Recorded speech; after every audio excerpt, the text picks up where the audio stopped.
My name is Olivia. I recently gave birth to my daughter Elena, who's about to turn 1. My husband has been incredibly supportive, especially since this is our first child. I'm very grateful for him. But there's a problem with my in-laws. My relationship with my mother-in-law Helen was already strained, leading us to a state of estrangement. Let me first talk about the incident that led us to this point. From the beginning, Helen and I never got along. Once I went to their home for a family meeting. I was greeted by balloons and decorations that were blatantly feminine, and the dinner menu was filled with ingredients I specifically said I couldn't tolerate. My husband was furious, and he deeply apologized to me when we got home. At that point, I was rethinking the whole marriage, but my husband desperately convinced me to proceed under certain conditions.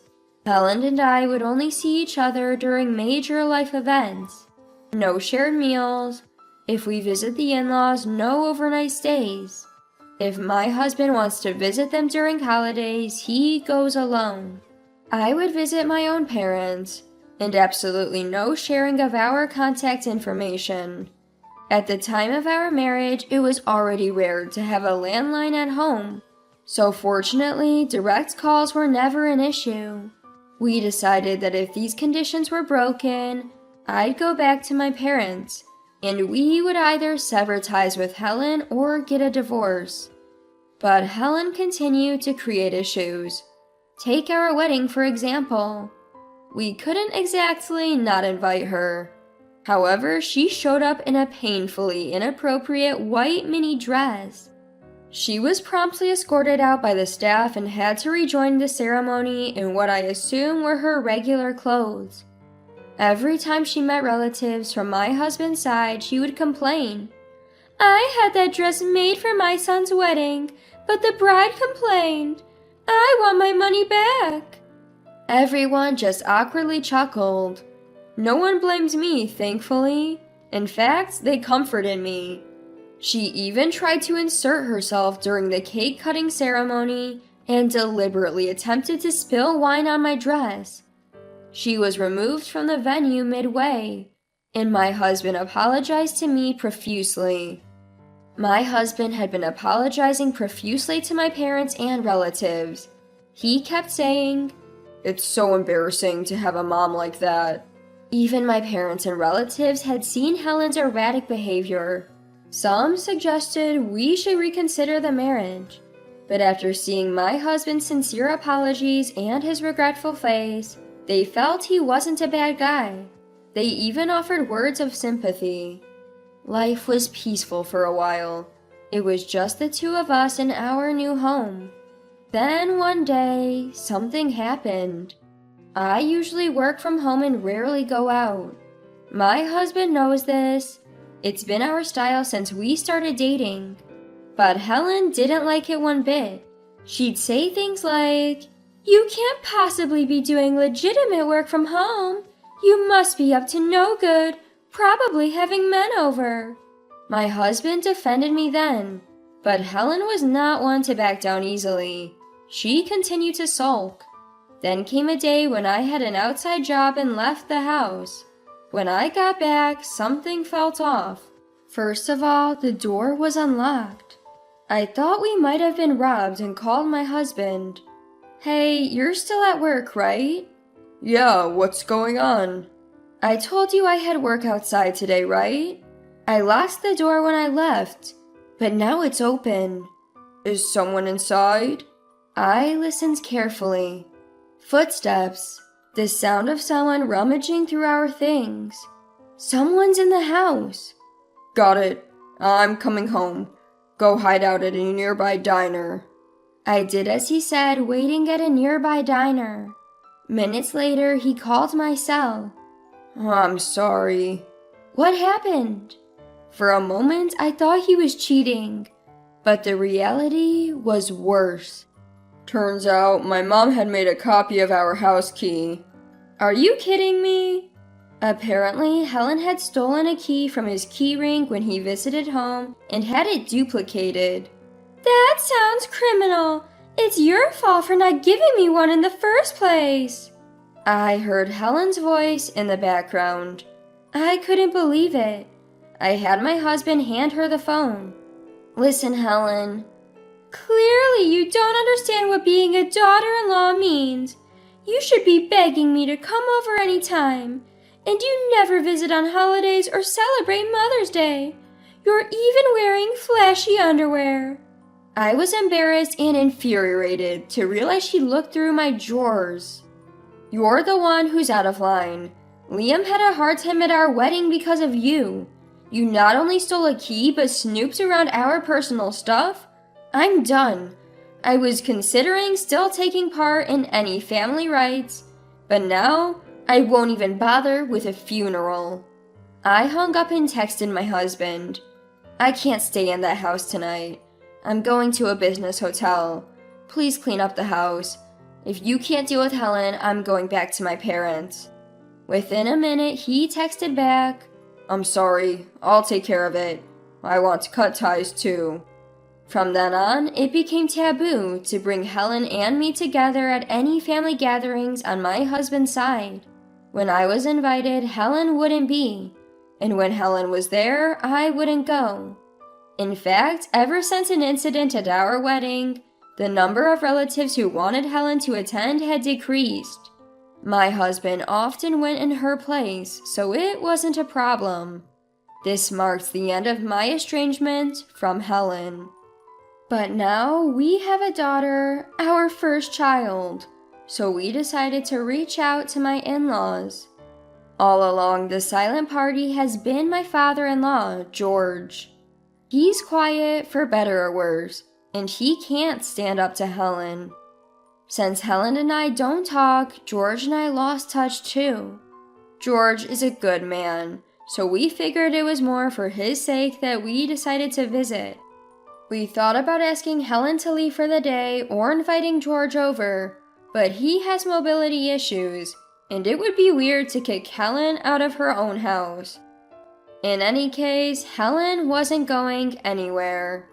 So we decided that a brief visit with George couldn't hurt. Things went surprisingly well during the visit. Helen was smitten with our daughter and couldn't help but say, "She's so adorable. She looks like her dad. Reminds me of Liam when he was a tot." George too looked pleased, speaking volumes with his few words. It was the first peaceful moment we'd had with my in-laws since getting married. A few days after that calm visit, something happened. I was home alone with my daughter when the doorbell rang. It was a food delivery from my in-laws. The note simply read, "For her first birthday." We planned to prepare something ourselves, but I was touched they'd gone to the trouble. I thought we'd open it when my husband got home. Hours before he was due back, I had a bad feeling. I opened the gift, and what I found was shocking. My husband came home at that moment and asked, "What are you looking at?" I said, "It's a first birthday meal for our daughter from Helen," and threw it into the trash. Shocked, he shouted, "What are you doing? No matter how bad my mom is, you don't have to throw away what she gave to our daughter. You should apologize." Without even turning around, I asked, "Did you look inside?" Furious, he retrieved the gift from the trash. At first glance, it might have seemed normal, but the selection was horrible. Chicken feet, a cake shaped like a black cat using chocolate, shark fin soup, octopus, 13 peanuts, and a mirror? All in all, a parade of inauspicious items. I wondered where you could even find such a collection of bad omens, but she probably went to the trouble of making it herself. It was clearly not a kind gesture, but a deliberate act of malice. Seeing the contents, my husband stormed out holding the gift. I wanted to say goodbye, but ended up getting into the car forcefully. Any parent would speak up after something like this. As I tried to get in, my husband hesitated, wanting to say something. But one look at my face and he simply drove away. We walked right into Helen and George's house without even knocking, using our own key. What the heck is going on here? Helen and George were in the living room, apparently eating leftover chicken for dinner. When Helen saw the gift bag in my husband's hand, she said, "Oh, it arrived. Nice celebration meal, isn't it?" Her face looked genuinely pleased. A nice celebration meal? It's all filled with bad luck and inappropriate items. The apple doesn't fall far from the tree, huh? Oh, come on, it's lavish. I put a lot of care into making it. Just be grateful and use it. Who in the world would use such bad luck, inappropriate items for a first birthday celebration? Oh, were they bad luck or inappropriate? I didn't notice. I couldn't believe she said that with such confidence. I recalled what she had packed. The cat-shaped cake may look cute, but black cats are often associated with evil. Shark fin soup isn't exactly animal-friendly or environmentally conscious. Then there were 13 peanuts, which are not only a high allergy risk for a 1-year-old, but the number 13 is often considered unlucky. The gift was entirely inappropriate. Given all this, it's hard to believe she didn't know what she was doing. And the chicken, it was a single leg, hardly lavish. If they had simply sent their delicious fried chicken, it would have been a much better celebration gift. That's the crux of it. So you didn't know, huh? Then why don't you guys eat it?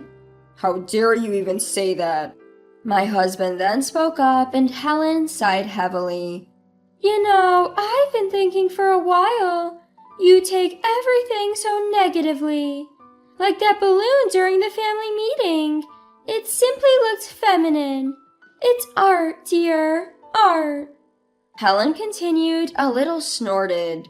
And at the wedding, I wore a white dress because it suits me. There's no rule saying a mother can't wear white.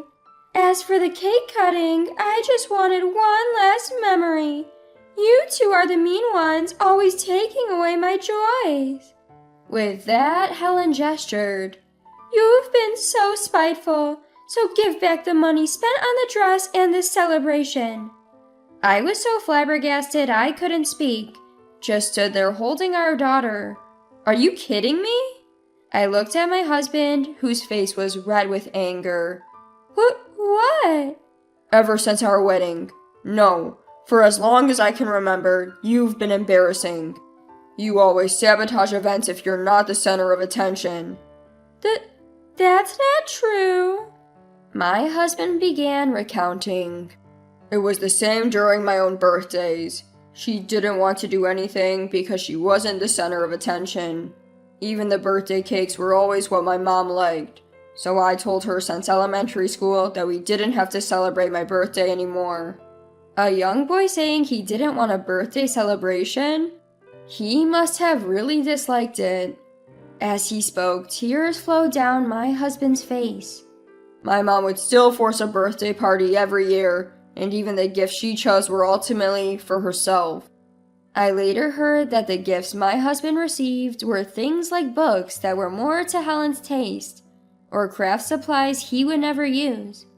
Whenever he said he didn't need them, Helen would go, I thought it would be fun if we could use it together. Fine, I'll just keep it. That would get annoying.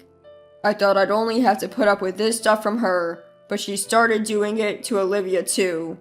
I can't take it anymore. I'm cutting ties. My husband declared. What are you talking about? You're our only child. What's going to happen to us? As if I care. I've done so much for you. What is she talking about? Everything Helen did was for herself. My husband felt the same way. All the things Mom's done, it's all for herself. She needs to be the star of any celebration, so I can't imagine any future event where she won't want to steal the spotlight. And that's just sad. That's not true.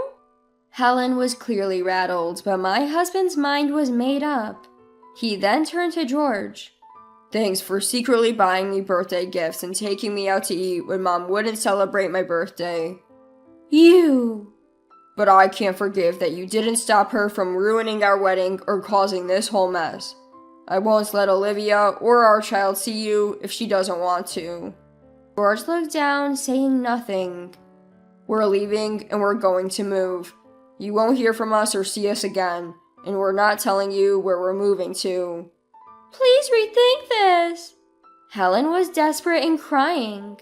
No can do. It's not just Olivia who can't handle this anymore. I can't either. I wouldn't even want to attend my own funeral at this point. How can you say such a thing? I hate it that much. I don't want to see you again. I'm sorry for everything until now. From here on out, it'll just be the three of us. Finally, I found my voice and tears of relief started to flow. I'm sorry I couldn't understand earlier. It's my fault for not speaking up. Let's go. My husband took my hand, and we left his parents' home for good. Life became hectic for us. We were busy choosing a new home and packing, and before we knew it, the days had flown by. Oddly, Helen never showed up. When I casually mentioned Helen to my husband, he dryly laughed. I'd like to think Dad is holding her back. Now we've moved and are living in a different area. No more surprise visits from Helen, no more contact. My husband occasionally communicates with George, but they haven't met. They probably never will. Maybe one day, it might be okay to meet with just George.